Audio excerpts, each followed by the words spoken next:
Mateo capítulo 12, desde el versículo 1 dice la palabra de Dios. Por aquel tiempo Jesús pasó por entre los sembrados en el día de reposo. Sus discípulos tuvieron hambre y empezaron a arrancar espigas y a comer. Cuando los fariseos lo vieron, dijeron: «Mira, tus discípulos hacen lo que no es lícito hacer en el día de reposo». Pero él le contestó: ¿no han leído lo que hizo David cuando él y sus compañeros tuvieron hambre? ¿Cómo entró en la casa de Dios y comieron los panes consagrados, que no les era lícito comer, ni a él ni a los que estaban con él, sino solo a los sacerdotes? ¿O no han leído en la ley que en los días de reposo los sacerdotes en el templo profanan el día de reposo y están sin culpa? Pues les digo que algo mayor que el templo está aquí. Pero si ustedes hubieran sabido lo que esto significa, misericordia y quiero no sacrificio, no hubieran condenado a los inocentes. Porque el Hijo del Hombre es Señor del día de reposo. Amén. Oremos. Oh Padre, bendice ahora, Señor, la predicación de tu palabra, el oír tu palabra, Padre. Ayúdanos a hacerlo con reverencia, humildad y con total gratitud. Gracias por este privilegio y por tus misericordias. Y oramos en el nombre de Jesús. Amén. ¿Pueden sentarse? Bueno, hoy es la continuación del mensaje de la semana pasada y último de lo que estamos estudiando sobre el día de reposo. Y como la semana pasada, hoy también será más tipo enseñanza que sermón o predicación, pero es importante verlo de esta manera. La semana pasada estuvimos estudiando Éxodo 20, los mandamientos, en el cuarto mandamiento que habla del día de reposo. Y estuvimos viendo 3 puntos principales la semana pasada, que no puedo dar mucho resumen por el tiempo de los puntos de la semana pasada. Pero la semana pasada, si no lo oíste, sería bueno que lo oigas, ya que hoy es la continuación. Pero vimos que el día de reposo es divino por diseño. Ese fue el punto número 1 de la semana pasada. Vimos que el día de reposo es moral, moralmente modelado. Y vimos que el día de reposo es misericordioso en su motivo o en su propósito. Esos fueron los 3 puntos principales de la semana pasada. Y hoy vamos a continuar con el punto número 4. El punto número 4 es que el día de reposo es perpetuo en su permanencia. Perpetuo en su permanencia. Y en este punto número 4 es donde empezamos a ver las objeciones sobre el día de reposo, sobre su permanencia. Para empezar, quiero que vayamos a Isaías 66. Isaías 66. Y no importa cuál sea tu escatología, no importa lo que creas de los últimos tiempos, lo que sí es seguro es que Isaías 66 se extiende hasta el final de los tiempos. Cuando vamos a Isaías 66, está hablando del final de los tiempos. Y en el versículo 23 tenemos un versículo muy interesante que dice: y sucederá que de luna nueva en luna nueva y de día de reposo en día de reposo, todo mortal vendrá a postrarse delante de mí, dice el Señor.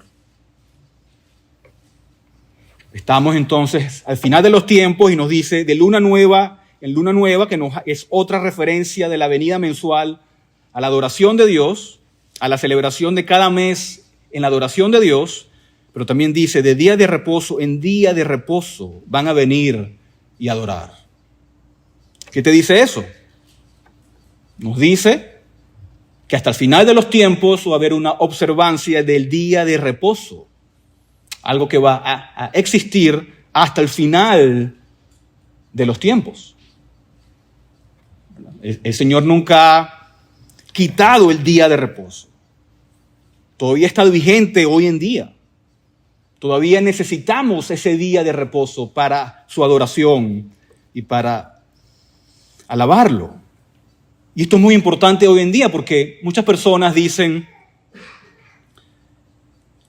se quejan y dicen que no es muy práctico en este mundo moderno un día de reposo, ¿verdad? No es práctico. Y la verdad es que nunca ha sido práctico para los hombres que quieren todo el tiempo para ellos mismos. Pero, que independientemente de lo que piensen o digan los hombres, mi punto es que Dios nunca ha derogado la ley del día de reposo, nunca ha quitado el mandamiento del día de reposo. Otros tratan también de eludir esto diciendo, es que no tengo tiempo, necesito también el domingo para las actividades que necesito hacer. Es el único día en que puedo hacer mis cosas. Otros dicen también, pero es que toda la vida es adoración. Yo no necesito un día para adorar a Dios, porque toda la vida es adoración. Pero eso es incorrecto. Eso es incorrecto. Eso es una confusión de categorías. Ellos están omitiendo las distinciones. Es cierto que todo lo que tenemos que hacer lo hacemos ¿para qué? Para la gloria de Dios. Ya sea comer, ya sea beber, ya sea trabajar, ya sea jugar algún deporte, ya sea nuestros negocios. ¿Lo hacemos para qué? Para la gloria de Dios. Pero yo no adoro a Dios con esas cosas. Estas cosas deben hacerse para la gloria de Dios, pero eso no es lo mismo que la adoración. Si todo es adoración, entonces nada es adoración. La Biblia deja muy claro que hay una regulación con respecto a la adoración y cómo nos debemos de acercar a Dios. Hay una diferencia entre hacer todas las cosas para la gloria de Dios y adorarlo. Son dos cosas muy diferentes. Hay cosas que debemos hacer en la adoración. Un ejemplo de esto sería un esposo que ama a su esposa y por lo tanto hace todo por ella. Lo hace todo para su gloria, ¿verdad? Entre comillas. Trabaja para ella. Juega para ella. Se asegura que no le falte nada. Paga las cuentas, le compra su ropa, le compra la casa, la atiende. Pero no pasa tiempo con ella. ¿Eso es un buen marido o un mal marido? ¡Malo! Tengo de todo, pero no tengo tu compañía. No pasas tiempo conmigo. ¿Verdad? Igual, podemos decir que estamos haciendo todo para la gloria de Dios, pero no pasamos tiempo con Él.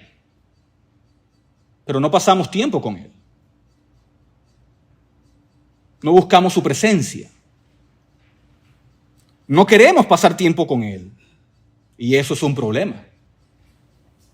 ¿Verdad? El día del Señor es, de hecho, un ancla para nuestra vida espiritual. Dios dice que un día de cada 7, el primer día de la semana es mío, dice. Me pertenece. ¿Y qué hace eso? Eso nos ancla porque nos está habituando en los caminos de la piedad. Nos vuelve más santos, nos vuelve más ciudadanos del cielo. Ahora, algunas personas, cuando oyen estas cosas, van a debatir sobre la permanencia del día de reposo y te van a decir, ¿acaso no has leído Romanos 14? Vamos a Romanos 14. Van a decir, no, pastor, está equivocado. Usted no ha leído Romanos 14.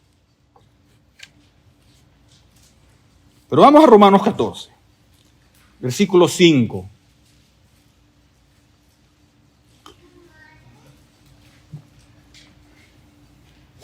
Versículo 5. Y voy a leer la versión Reina Valera, que me gusta más que la que tenemos aquí. Dice, pero ustedes me siguen en la versión que tienen. Versículo 5. Uno hace diferencia entre día y día. Otro juzga iguales todos los días. Cada uno esté plenamente convencido en su propia mente. El que hace caso del día lo hace para el Señor. Y el que no hace caso del día para el Señor no lo hace. El que come para el Señor come porque da gracias a Dios. Y el que no come para el Señor no come y da gracias a Dios. Porque ninguno de nosotros vive para sí y ninguno muere para sí. Pues si vivimos, para el Señor vivimos, y si morimos, para el Señor morimos. Así pues, sea que vivamos o que muramos, del Señor somos. ¿Verdad? Y leí o sea, un poco más para ver el contexto de lo que está hablando el apóstol Pablo. ¿Verdad? Si preguntamos, ¿de qué está hablando este pasaje? ¿De qué está hablando este pasaje? Este pasaje está hablando de la convicción sincera ante el Señor, de nuestras convicciones. Y es muy importante notar que no solo habla de guardar días, sino que también habla de ¿qué? De comer, de los alimentos. Y no puedo ahondar o explicar el pasaje como quisiera por el tiempo, pero lo que Pablo está aquí discutiendo son las convicciones sinceras de cada creyente. Convicciones diferentes. Unos creen que pueden comer algo, otros creen que no, otros creen que pueden guardar estos días, otros creen que no. Convicciones diferentes que los creyentes pueden tener. Unos tienen convicciones fuertes sobre comer unas cosas, mientras que otros no. Otros tienen convicciones fuertes sobre guardar días y otros no. Y es muy importante notar, hermanos, que Pablo está poniendo tanto el guardar días y el comer en la misma categoría. Pablo está poniendo el guardar días y el comer en la misma categoría, como cosas indiferentes, como cosas neutrales, no como la ley moral de Dios, no como la ley moral de Dios, sino cosas indiferentes, que lo puedes hacer como no lo puedes hacer. Pero la pregunta que nos importa esta mañana es, ¿cuáles son estos días que se refiere Pablo?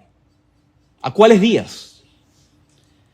Y cuando consideramos que Pablo está poniendo en la misma categoría los alimentos con guardar días, es obvio que está hablando de la ley ceremonial del Antiguo Testamento.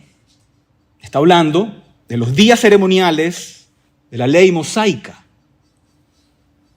del calendario judío. Los días festivos que encontramos en Levítico 23. El día de la Pascua, el día de los panes sin levadura, la fiesta de las trompetas, la fiesta de los tabernáculos, el día de la expiación y así sucesivamente. Estas eran instituciones ceremoniales, días que el Señor había establecido para usarlos para su adoración bajo el tabernáculo y el templo, y todos los detalles que se dan allí sobre el sacerdocio y los sacrificios, vemos que son parte de la ley ceremonial de Dios. Vemos toda esta discusión sobre los sacerdotes que ofrecen sacrificios. Así que estos días son los días festivos del Antiguo Testamento a los que Pablo se refiere. Y puedo probárselo porque los pasajes paralelos lo hacen aún más claro. ¿Verdad? Si vamos a Gálatas 4, vamos a Gálatas capítulo 4.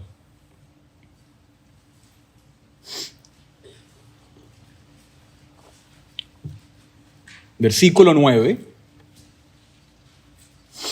Dice, más ahora, conociendo a Dios, o más bien siendo conocidos por Dios, ¿cómo es que volvéis de nuevo a los débiles y pobres rudimentos a los cuales os queréis volver a esclavizar?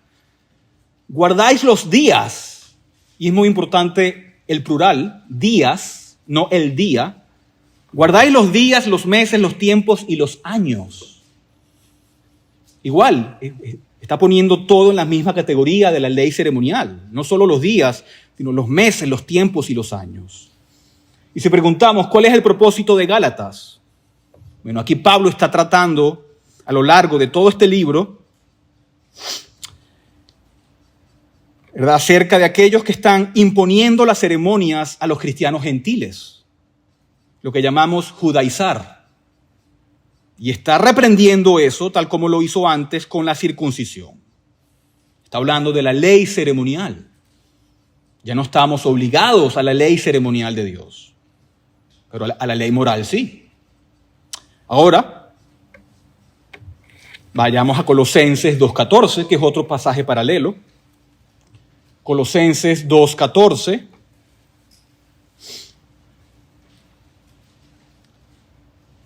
Que dice, anulando el acta de los decretos que había contra nosotros, que nos era contraria, quitándola de en medio y clavándola en la cruz, y despojando a los principados y a las potestades, los exhibió públicamente, triunfando sobre ellos en la cruz. Por tanto, nadie os juzgue en comida o en bebida, o en cuanto a días de fiesta, luna nueva o días de reposo, días plural en la Reina Valera, todo lo cual es sombra de lo que ha de venir, pero el cuerpo es de Cristo. Otra vez, todo está en la misma categoría de la ley ceremonial de Dios que incluía los días festivos para los judíos. No está hablando de la ley moral de Dios. No está hablando de los 10 mandamientos. Es claro, la ley ceremonial fue cumplida en Cristo y ya no es necesaria.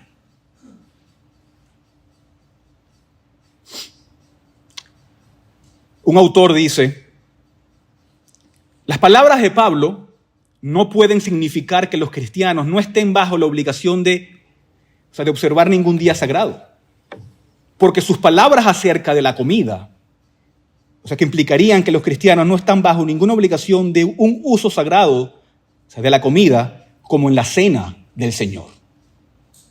¿Verdad? Así como Pablo no se refiere a la cena del Señor que tenemos aquí adelante cuando habla de la comida, tampoco habla del día del Señor cuando se refiere a los días festivos. Entonces, estos 3 versículos no enseñan en ninguna manera, cuando entendemos la religión judía, cuando entendemos su calendario y cuando vemos lo que Pablo está defendiendo y argumentando, no enseña en ninguna manera que Dios haya quitado el día de reposo.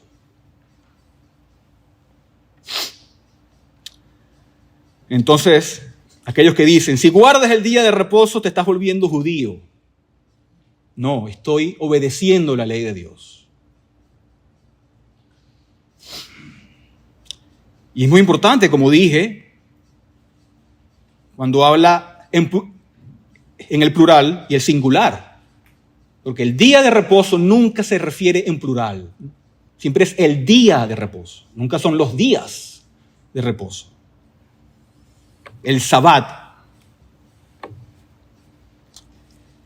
Y a lo largo del Antiguo Testamento entonces había muchos días judíos, días especiales, días de reposo especiales, y todos eran ceremoniales y típicos.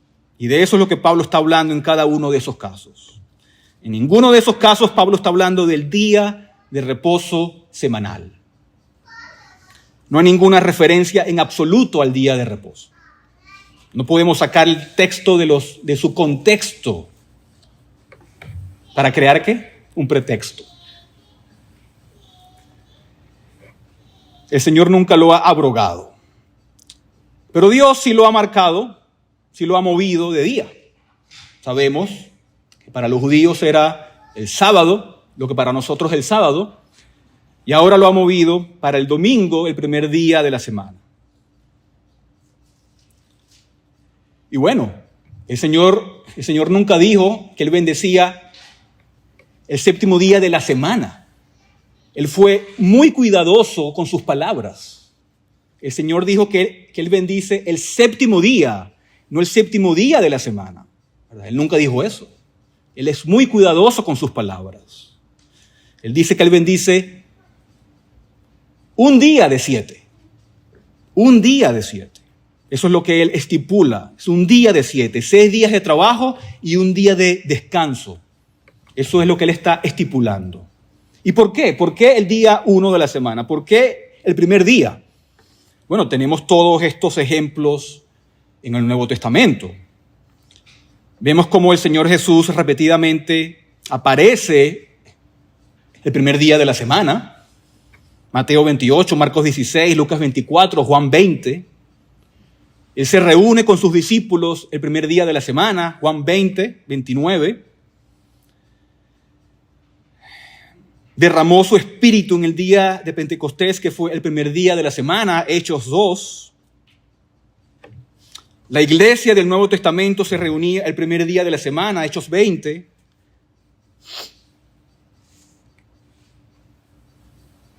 Cuando Pablo estaba en Troas, fue a la reunión, a la iglesia, también el primer día de la semana. Cuando escribió a la iglesia de Corinto, en 1 Corintios 16, cuando habla de las ofrendas, él dice que el primer día de la semana cada uno de ustedes debe apartar su ofrenda. Y esto nos habla de algo muy que importante, ¿verdad? Lo que hicieron los apóstoles establece para nosotros una regla tan clara como lo que dijeron. Los apóstoles tenían la autoridad de Jesucristo y sus prácticas también son una autoridad para nosotros. Por lo que ellos hicieron, nos dejaron un patrón para la iglesia del Nuevo Testamento, reuniéndose el primer día de la semana. Ese es el día que se llama Día del Señor en Apocalipsis 1:10, por ejemplo. Día del Señor. Y hay dos cosas en el Nuevo Testamento que el Señor dice que son suyas. Una es la cena del Señor y otro es el día del Señor.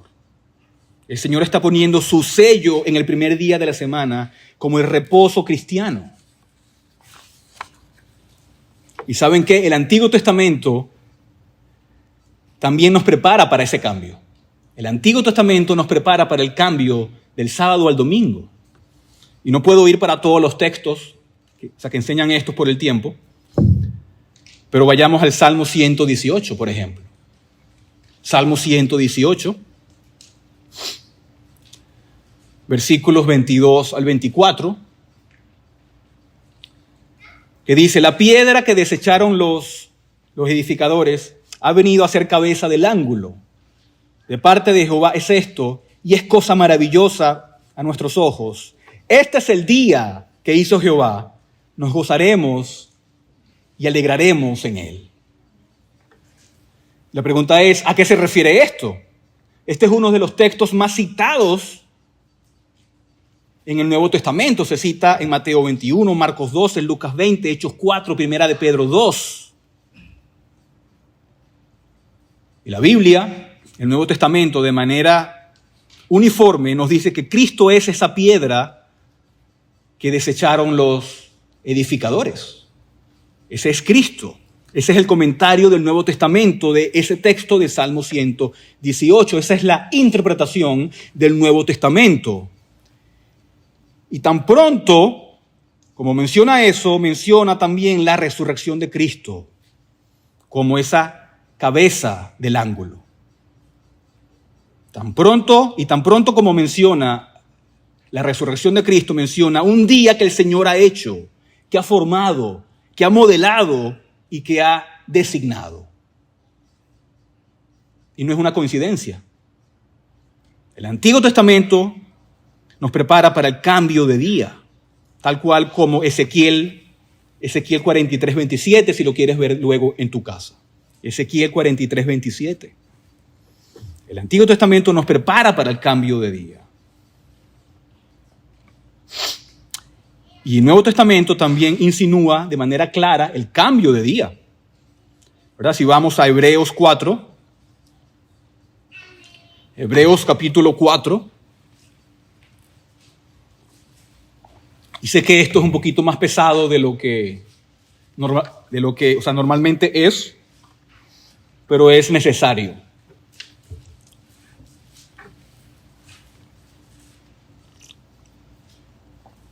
Hebreos 4, versículo 9, nos dice: por tanto queda un reposo para el pueblo de Dios. porque el que ha entrado en su reposo también ha reposado de sus obras como Dios de las suyas. ¿Verdad? Hebreos 4 enseña el descanso de Canaán, y ese descanso era típico del descanso espiritual de la salvación que el pueblo de Dios disfruta, y enseña que el descanso de la salvación está en Cristo a través de su obra terminada. Y ese es el significado del versículo 10, cuando dice, porque el que ha entrado en su reposo también ha reposado de sus obras como Dios de las suyas. Ahora, pensemos por un minuto. ¿Verdad? Dios hizo una obra de creación. ¿Y luego qué hizo? Descansó. Y aquí dice que alguien más hizo una obra, la terminó y descansó. Es lo que dice en el versículo 10. ¿Quién es ese alguien más? ¿Quién más hizo una obra en la que pudiera descansar? Solo hay una respuesta. Nuestro Señor Jesucristo. Él es, en el versículo 10, el que entró en su reposo. El que reposó de sus obras. Después de ofrecer sacrificio por los pecados para siempre, ¿qué hizo? Se sentó a la diestra de Dios. Descansó porque su obra había terminado. Y esa es la base de nuestra salvación. Y ahora, por esa razón, en el versículo 9 dice, queda, por tanto, un reposo sagrado para el pueblo de Dios. ¿Por qué? Porque Cristo ha terminado su obra. Y es bien interesante esta palabra al principio del versículo 9. Dice, queda. Queda idea, o sea, da la idea de permanencia. Queda, por tanto, un reposo sagrado para el pueblo de Dios. Y esta palabra es bien importante cuando consideramos el contexto de Hebreos, o sea, del libro de Hebreos. Todo el libro de Hebreos, ¿de qué habla? Está hablando sobre quitar lo que había antes, quitar los sacrificios, quitar el templo, quitar todo lo de la religión judía. Ya eso es una sombra, ya eso no sirve para nosotros, ya eso no importa. ¿Verdad? El quitar todos los rituales, todas las ceremonias, todo se quita. Pero cuando llegamos aquí dice, queda, esto queda. Hay algo que permanece y es un descanso para el pueblo de Dios. Ahora también hay algo muy interesante aquí, justo a lo largo de Hebreos capítulo 4, en donde vemos, cuando leemos Hebreos 4, hay un énfasis sobre el descanso, ¿verdad? Los que han leído Hebreos 4. Y para darles una clase de griego, el término griego que se usa allí es la palabra katapausis. Katapausis. Pero cuando llegas al versículo 9 y dice que queda un reposo, aunque está traducido igual, el autor de Hebreos cambia la palabra y usa la palabra sabatismos, algo que no vemos en la traducción, ¿verdad?, al español. Pero cuando vamos al griego lo vemos. Y cuando vemos eso, no hay duda de lo que significa. No hay duda de lo que significa. Es bastante claro de lo que significa. Es una observancia del día de reposo. Es guardar el día de reposo. El día de reposo cristiano es entonces el día del Señor. Es el memorial de la resurrección del Señor Jesucristo. El día de reposo es entonces perpetuo en su permanencia, ¿verdad? Y hay mucho más que se puede decir, ¿verdad?, sobre esto. Les puedo recomendar libros sobre esto, pero pasemos al punto número 5 porque hay que continuar.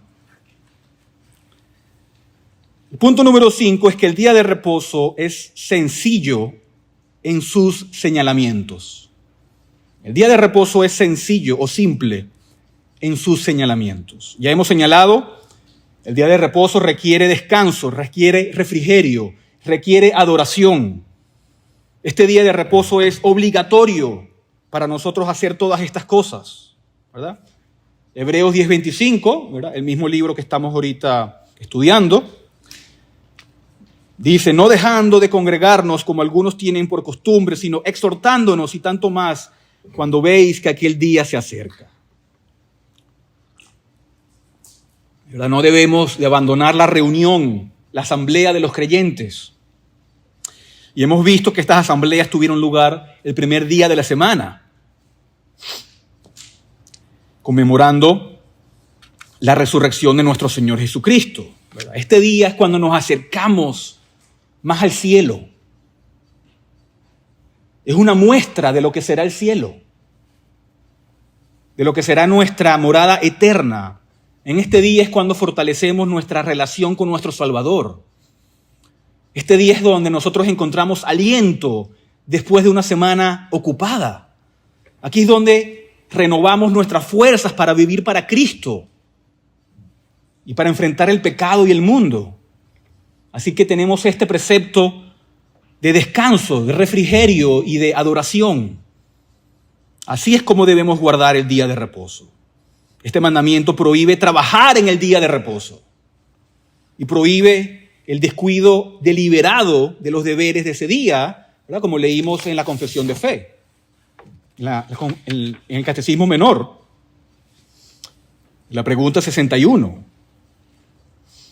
Dice que no se deben hacer palabras, obras o pensamientos innecesarias en relación a nuestros trabajos o recreaciones mundanales. ¿Verdad? Tampoco debemos hacer aquello que promueva que otros trabajen, como comprar cosas o exigir trabajo a las personas el día de reposo, sean creyentes o no. Eso está muy claro, por ejemplo, en Éxodo 20. Ni tu siervo, ni tu sierva, ni tu hijo, ni tu hija. ¿Verdad? En Isaías, el texto que vimos hace una semana, 58, dice, en el versículo 13, si te retrajeres del día de reposo tu pie, de hacer tu voluntad en mi día santo, y lo llamares delicia, santo, glorioso de Jehová, y lo venerares, no andando en tus propios caminos, ni buscando tu voluntad, ni hablando tus propias palabras. Eso lo vimos ya unas semanas, ¿verdad? Debemos llamar el día de reposo ¿cómo? Delicia, dulce, santo del Señor, honorable. No haciendo tus propios caminos, ni encontrando tu propio placer, ni hablando tus propias palabras. Tienes 6 días para eso. 6 días para tus placeres, para tus caminos, para tus palabras, tu propósito, para tus negocios, tus trabajos, tus cosas. Pero los cristianos no deben tratar el día de reposo como otro día para trabajar. Y otro día para tu placer, o para tu recreación, o para tu propia búsqueda personal. Y yo sé que eso afecta mucho de nuestras vidas hoy en día. Yo estoy sacar tanto de eso. Pero sin embargo, el Señor permite obras de necesidad, de misericordia y de piedad este día. Esto no es una imposición cruel y dura. El Señor Jesucristo hizo obras de necesidad en el día de reposo, como leímos en Mateo 12. Él permitió que sus discípulos arrancaran granos en el día de reposo para alimentarse y satisfacer su hambre. Él dijo, el día de reposo fue hecho para el hombre y no el hombre para el día de reposo. Por lo tanto, el Hijo del Hombre es Señor también del día de reposo. Cuando dice que el día de reposo fue hecho para el hombre, Él dice que fue hecho para su bien, para su bienestar. El hombre no fue hecho para el día de reposo. En otras palabras, el hombre no debe ser esclavo de lo que se debe y no se debe hacer y de las regulaciones que los hombres han inventado. No es un día para estar ansioso. ¿Qué puedo hacer? ¿Qué no puedo hacer? El Señor dice, yo soy el Señor del día de reposo. Así que la pregunta es, ¿qué permite el Señor el día de reposo? Bueno, primero, Él permite obras de necesidad. Obras de necesidad. Lucas 14:5 dice, ¿quién de vosotros si su asno o su buey cae en un pozo, no lo sacará inmediatamente, aunque sea en día de reposo. ¿Verdad? Y el Señor permitió que sus discípulos también arrancaran granos el día de reposo. Y dijo que eran inocentes. ¿Y por qué eran inocentes? Porque era necesario. Porque era necesario. Hay algunas obras que son necesarias en el día de reposo. Ahora eso puede cambiar de persona en persona, de generación en generación, de país en país y de tiempo en tiempo. ¿Verdad? Aquí es donde los cristianos necesitan tener sus conciencias instruidas por la palabra de Dios. Vivimos en una sociedad donde lo que no era necesario hace 50 años se ha vuelto necesario. Es más, ¿verdad? Que ni siquiera existía hace 50 años. El Señor Jesús dice que las obras de necesidad no infringen el día de reposo. Siempre nos teníamos que preguntar, ¿esto promueve el propósito del día de reposo? ¿Esto promueve el propósito del día de reposo? Él también permite obras de misericordia. Obras de misericordia. Marcos 3:4. Entonces Jesús dijo a los otros, ¿es lícito en el día de reposo hacer el bien o hacer mal? ¿Salvar una vida o matar? Pero ellos guardaban silencio. ¿Está bien en el día de reposo salvar vidas? Claro. ¿Te imaginas que te dé un ataque al corazón y el doctor te diga, no, hoy no puedo, mañana? O que mi esposa que está embarazada necesita dar a luz un domingo. No, espera mañana. No, ¿verdad? No. Así que hay obras de misericordia, también no infringen el día de reposo. Pero también tenemos obras de piedad. Obras de piedad. ¿Verdad? Mateo 12:5. ¿O no han leído en la ley que en los días de reposo los sacerdotes en el templo profanan el día de reposo y están sin culpa?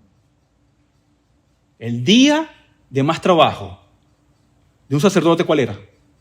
El día de reposo. Lo profanan y están sin culpa. Yo estoy aquí trabajando, estoy profanando el día de reposo, pero estoy sin culpa. ¿Por qué? Porque es una obra de piedad. Necesito predicar para que ustedes oigan la palabra de Dios. ¿Verdad? Los músicos que tocan no están infringiendo el día de reposo. Es una obra de piedad. Los que trabajan con el proyector, con la transmisión, no están infringiendo el día de reposo porque es una obra de piedad. Es necesario para que podamos adorar a Dios. ¿Verdad? Hoy el comité de evangelismo se va a reunir. Eso no es infringir el día de reposo porque estamos haciendo obras de piedad. ¿Verdad? Así que las obras de necesidad, las obras de misericordia y las obras de piedad son cosas que el Señor permite en el día de reposo, pero tenemos que ser sabios en ello. Y tampoco eso debe de permitir que nuestro estándar baje en cuanto al día de reposo. ¿Verdad? No debemos bajar simplemente el estándar porque Él permita estas cosas. No convirtamos las obras de necesidad, de misericordia y de piedad como una excusa para lo pecaminoso. ¿Verdad? Por ejemplo, no sé, si se te olvidó comprar la comida para el domingo toda la semana, tu negligencia y tu falta, de preparación no convierte eso como una necesidad para ir a comprar en el día de reposo. ¿Verdad? La negligencia y la falta de preparación no convierte las cosas en necesidades en el día de reposo. Así que no bajemos el estándar y no abusemos de las obras de necesidad, de misericordia y de piedad. Pero pasemos al punto número 6. Y es que el día de reposo es bendito al buscarlo. Es bendecido en su observancia. ¿Verdad? Muchos se quejan de que la observancia del día de reposo es dura. Pero no es el día de reposo lo que es duro. No es la ley de Dios lo que es duro. No es el ejemplo de Cristo lo que es duro. Es un corazón rebelde lo que es duro. Es un corazón no dispuesto a obedecer. Eso es lo duro. Es ese espíritu de rebelión que detesta el día de reposo. ¿Verdad? ¿Por qué algunas personas descuidan el día de reposo y lo rechazan? Por la misma razón que el pueblo lo hizo en Nehemías 13. Vayamos a Nehemías 13. Esa razón es la codicia. Vayamos a Nehemías capítulo 13.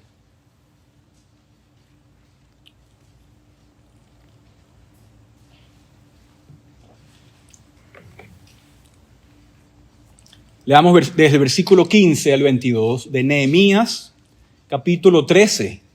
Pasaje también importantísimo en cuanto al día de reposo. ¿Lo tienen? Nehemías 13, desde el 15 al 22, dice: en aquellos días vi en Judá algunos que pisaban los lagares en el día de reposo y traían manojos de trigo y los cargaban en asnos, y también vino, uvas, higos y toda clase de carga, y los traían a Jerusalén en el día de reposo, y los amonesté por el día en que vendían los víveres. Estaban trabajando en el día de reposo. También, o sea, que habitaban allí en Jerusalén tirios que importaban pescado y toda clase de mercancías, y los vendían a los hijos de Judá en el día de reposo. Entonces reprendí a los nobles de Judá y les dije: ¿qué acción tan mala es esta que cometen profanando el día de reposo? ¡Wow! Vendiendo y trabajando. ¿No hicieron lo mismo sus padres? Y nuestro Dios trajo sobre nosotros y sobre esta ciudad toda esta aflicción. Ustedes pues aumentan su furor contra Israel al profanar el día de reposo. Así que cuando iba oscureciendo las puertas de Jerusalén antes del día de reposo, ordené que se cerraran las puertas y que no las abrieran hasta después del día de reposo.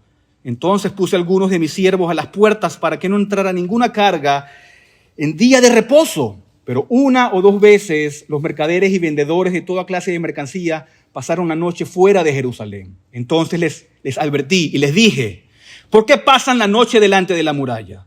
Si lo hacen de nuevo, usaré fuerza contra ustedes. Desde entonces no vinieron más en el día de reposo. Y ordené a los levitas que se purificaran y que vinieran a guardar las puertas para santificar el día de reposo. Por esto también acuérdate de mí, Dios mío, y ten piedad de mí conforme a la grandeza de tu misericordia. ¡Wow! Codicia, ¿verdad? Hay algunas personas que quieren seguir produciendo el día de reposo. Pero es mucho mejor perder dinero que perder comunión con Dios. Es mucho mejor perder dinero que perder comunión con Dios. También en Éxodo 16, 28, ¿hasta cuándo se negarán ustedes a guardar mis mandamientos y mis leyes? Hablando del día de reposo. Pero hay otras personas que solamente para satisfacer su conciencia, ¿qué hacen? Vienen a la iglesia y luego van y hacen lo que quieran, ¿verdad? Vienen a la iglesia y luego van y hacen lo que les place. Pero el día de reposo es todo el día para el Señor. Buscando su rostro, buscando la santidad, buscando la adoración. Y no debe ser un día pesado. Es un momento para refrescar nuestros cuerpos, para alimentar nuestras almas. Es un día para estar en nuestra casa y en la casa de Dios. Entonces hemos dicho que el día de reposo es divino por diseño. El día de reposo es moral en su constitución. El día de reposo es misericordioso en su motivo.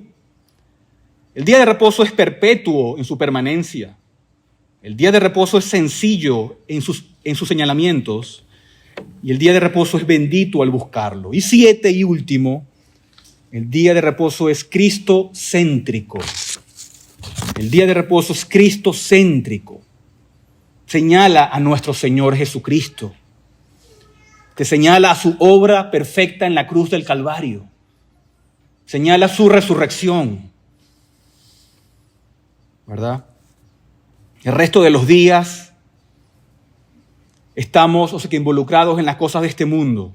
El trabajo, las finanzas, la escuela. Pero el día de reposo es ese día para conformarnos más a la imagen de Cristo, para buscarlo más. El día de reposo edifica individuos, edifica familias, edifica iglesias en la fe del Evangelio. Y nos enseña a obedecer a Dios antes que al hombre. Este es el día de reposo cristiano y debemos llamarlo delicia, como algo precioso, como parte de la misericordia de Dios. Y sé que aquí no hay nadie que no haya violado el día de reposo. Yo sé que aquí no hay nadie que no haya violado el día del Señor. Todos somos culpables de este pecado. Pero la buena noticia es que nuestro Señor Jesucristo murió en la cruz también por este pecado. Él murió en la cruz por este pecado. Y eso nos da el incentivo y la motivación para corregir, para guardarlo. No para ganar su favor, sino para obedecerlo como agradecimiento por su obra perfecta en la cruz. Para estar más en su presencia, buscarlo ese día de manera